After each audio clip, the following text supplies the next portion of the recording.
I assume you got Gunner's blessing on the new contract? I did. My pack was very happy that Dad's staying put here. So yeah, it was a good day. Why accept the deal? Why take this deal now?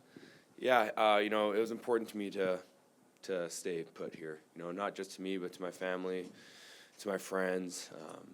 I really wanted to stay put here, and my heart will always be in Winnipeg. So really happy to get the deal done, especially this early. I think maybe the early part, based on what you'd said prior, maybe surprises us that you didn't explore what might be out there. What kept you from exploring what's out there? Yeah, I think I definitely wasn't expecting to get a deal done as quickly as we did. I thought it was going to go into the new year. Obviously, I was a lot happier the way it played out. Getting this deal done, before Christmas, it was like an early Christmas present for myself and for my family. So I'm extremely happy about that. And I think just how negotiations went, it was extremely seamless this time around. Winnipeg, showed a lot of respect right off the jump with this, and it made it very easy to make this thing work. So again, I love this city. I love Winnipeg. I love this organization. And for me to be here for another 3 years, playing for my hometown, I've said it before, it's like a dream come true. So just really happy about this. There used to be, before you started, we used to really worry about running backs getting into their 30s. This one takes you into your 30s. Do you have any concerns for how you will be at 30 and 31?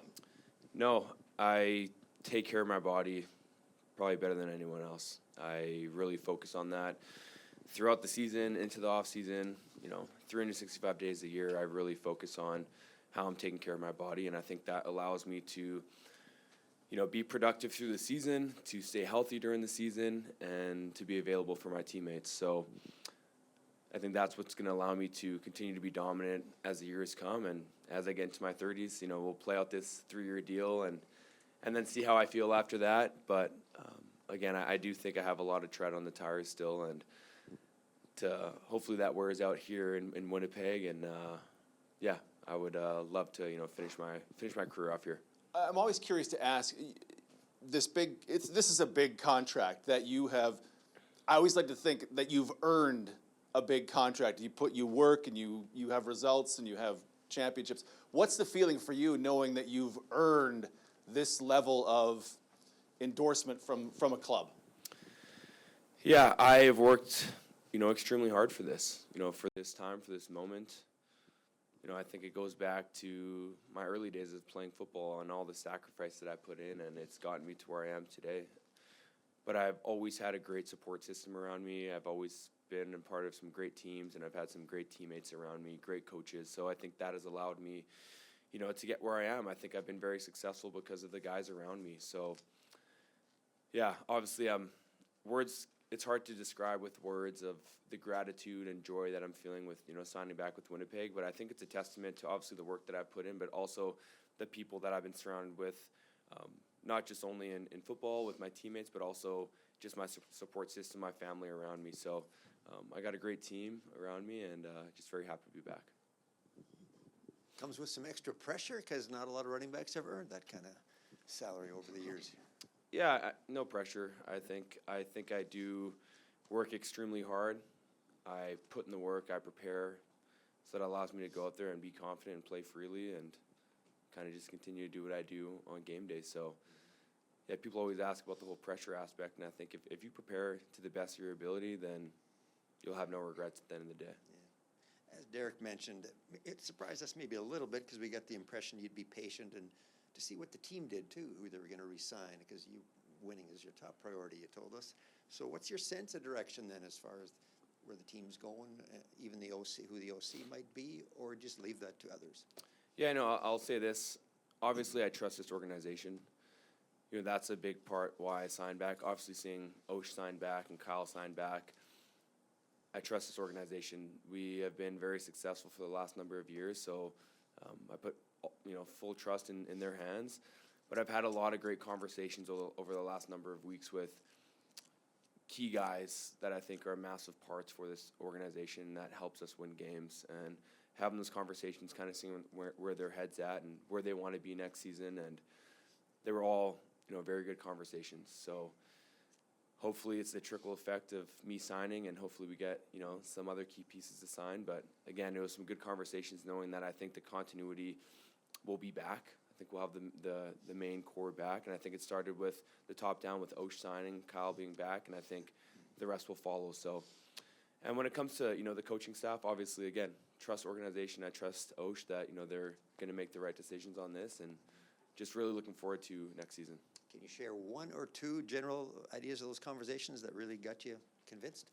Yeah, well, Dembski was one of them. Okay. Obviously, everyone knows how close Demmer and I are, and it was for me to sign this deal, it was obviously really want him to come back. So yeah, well, hopefully we see what he does. But I had a lot of good conversations with guys on this team that were massive parts. So hoping that we see some more signings in the coming weeks. You basically just told us Dempsey's coming back. You realize that? I got him in like a chokehold. Like, hey, I'm signed back, Demmer. You have to sign back. So I'm putting the pressure on him to sign now. Okay.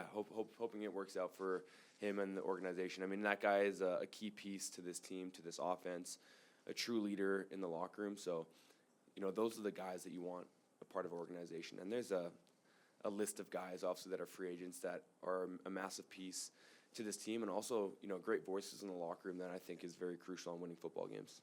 Last one for me. You need more, though, right? Because this team it seemed to be, going in a bit of a downward direction. You need more than you had last year, don't you? In what sense? People, players. Oh, yeah. I always said that. I said this from the beginning last year. I truly did believe that we had a Grey Cup caliber team.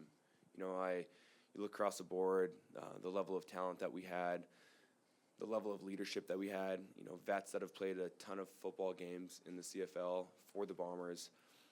We just, unfortunately, fell short and didn't get it done. So I think it came down to the details. I don't think we're as detail-oriented as years past. And we do have a, high standard here, so we got to get back to that. And I'm excited to, get back to work. And the work's already started for next season. But yeah, do we need more? In what sense does that look like? I don't know, but do we need to be better? Absolutely, we got to be better. Okay? What do you think? Got to be better next year? We do. Yeah, we do. Brady, your whole team was frustrated with the way the season ended last year. Was that part of your motivation to come back here? I want to win football games for my city. I truly do. And I not only win football games, but I want to win championships here. I want to bring another Grey Cup back to Winnipeg, and that motivates me. I know that motivates my teammates, in the conversations that I've had. And the main message has been, hey, let's go win some games next year. So it's a motivating factor. Obviously, the way it ended last year, that loss in Montreal, it's still a memory that I think about to this day. And you bring that with you throughout the offseason and the hard moments in the gym when you don't want to wake up early in the morning and you don't want to run. You think about those times, and you want those results to be different, right? So everyone put the work in and come ready to work for training camp in May, and let's go win some football games. Brady, I think you might be the first pro athlete to have their dog at their contract signing and a press conference. I love it. How's it feel to make history in that way? History, hey? I have to bring him. Whose idea was to bring Gunner along? So I wanted to bring all 4 of my dogs, and excuse you, you just burped. I just thought it'd be a little too chaotic with the 4. So after Alex and I chatted, she was like, bring Gunner. He's a good boy. He'll be super chill, and he was the star of the show yesterday. All the comments I was getting on social media, they seemed to love him. So I was like, I feel like it's only right to bring him to the presser today. So yeah, the mascot.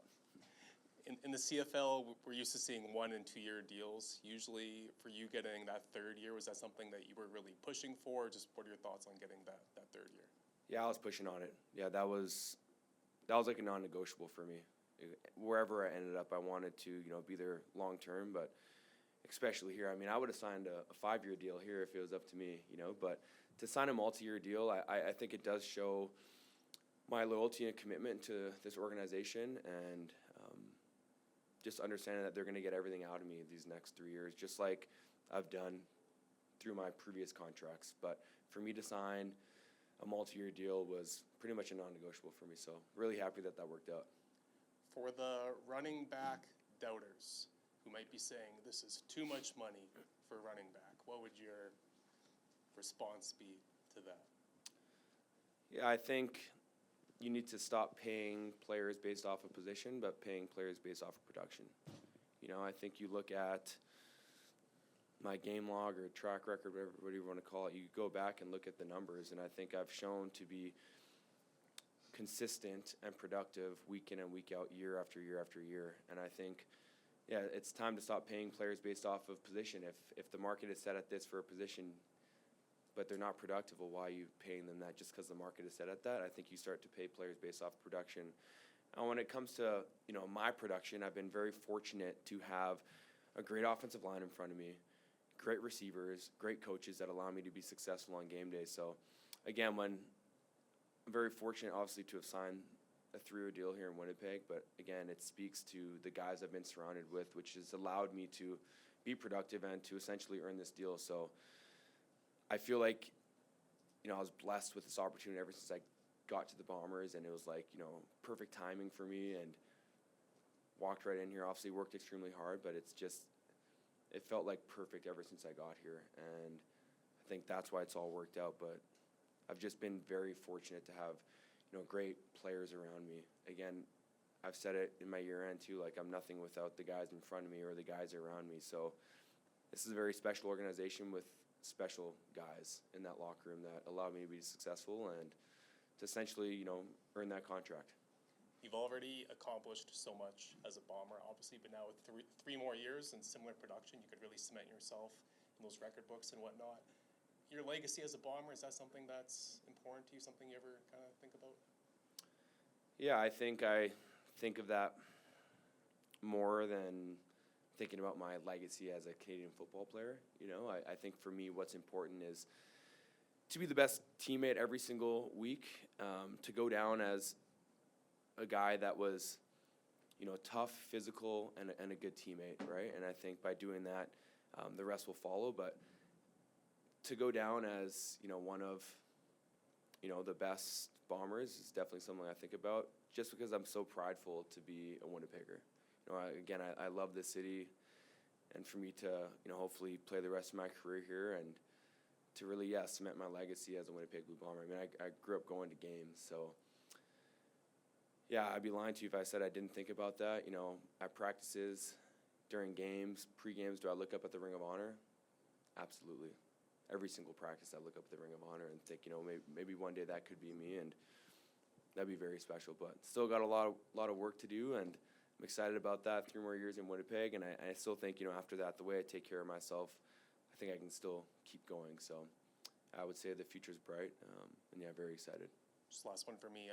Reddick Cramdy news broke that he signed for 2 years today as well. Just your thoughts on your fellow Canadian signing up with you guys as well. Yes, you know, I love Reddit to death. He was extremely excited that he got what he deserved, essentially, and that he's back with us. You know, speaking about earlier about the conversations that I had with certain guys, you know, Reddit was one of them that we talked, you know, a ton throughout the last number of weeks about, you know, where his head was at, and just the importance of him being back here. You know, he's pretty much the heartbeat of that defense. He's a voice on that defense. You know, essentially a coach, you know, out there. So for him to sign back was a massive part for this team and for this organization. So, yeah, I think you'll start to see, you know, some trickle-down effect of some big signings, you know, ahead. Hey, Brady, congrats on the deal. Thank you. Weirdly, this was the first year of your career where you weren't in the Grey Cup, or your team wasn't in the Grey Cup. I'm curious, with it, especially being in town, how did you spend Grey Cup week, and what did it feel like not being in the game? Yeah, it was definitely weird. My plan was to just get away for the week and go to Mexico. But, you know, Darren over here had some appearances to do, so I stuck around, and, you know, it was a great week. I had a lot of fun. Obviously, I've only ever experienced Grey Cup weeks with playing in it, right? And so this is the first time of being a fan and going to all the events. And I would say this Winnipeg did an incredible job at just, you know, hosting such an amazing week and such a great event. But it was different. I mean, I didn't come to the game, but I had an appearance to do Sunday right before kickoff pretty much. And then after that I went home and then hopped on a flight the next day, and then went to Mexico after that. So it was good, though. I met a lot of, great people, great fans from all across Canada. That just shows how special this league is. It's, I think that's why it's such a special league. And I know last one for me. I know they're not wearing your favorite color anymore, but you do have some friends, right, on the Riders. Yosh, guys like Andrew Harris. Obviously disappointment to not win it yourself, but how does it feel to have, some guys who you're close with win that championship? Yeah, absolutely. I talked to Yosh actually yesterday, and it's a guy that I still keep in touch with. He was, super excited about me re-signing, and I was, amped for him for, re-signing with the Riders. But to have guys on that team that I was, extremely close with, obviously a guy like Andrew that was a guy that I looked up to, and getting to play alongside with Yosh and him blocking for me for a few short seasons. But, super excited for those guys to, win another Grey Cup, and you're always going to root for the guys that, are brothers to you. If this is private, I totally understand. Is there guaranteed money in the final year of your deal? No comment, I guess? Okay, no. I'm just always curious if it's to ensure future guys get guaranteed money. I always like that if it's part of the guy, but if it's private, I get it. Yeah, I got guaranteed money in the contract. Is it important? Is it important? In addition to being important to you, is it important that you do it so other players might get it in the future? Yeah, I think your shelf life is short, right, as a professional athlete, and I think all players should ensure that they have protection, right? And I think by adding guaranteed money into your contract does that for you, especially signing a long-term deal. You don't know the direction that the club wants to go in, right? Like if another coaching staff comes in, God forbid, and they want to make some decisions and move pieces around, that protects you, right? So I think it's important for guys around the league to, they want to look at my deal and see that, hey, you can get guaranteed money in your contract and kind of make that a non-negotiable. And that was one of the non-negotiables for myself. If I wanted to sign a 3-year deal and, again, show my loyalty and commitment to this organization, I want them to show it back to me. And honestly, from the top down, this organization through the negotiation process showed me nothing but love and respect. And for them to do that, it, again, just made me feel really good. So, Yeah, it used to not be possible for players to get it. So now that you're able to get it when you play at a high level, it's got to be nice. yeah, and I think it, whenever the last CBA was done, our players' union fought hard for that. And now that it's in our union, why not try to get that guaranteed money? They fought for that, and now it's there. So I think, every guy, obviously not every guy's going to be able to get it, but if you're able to, why not try and get that done?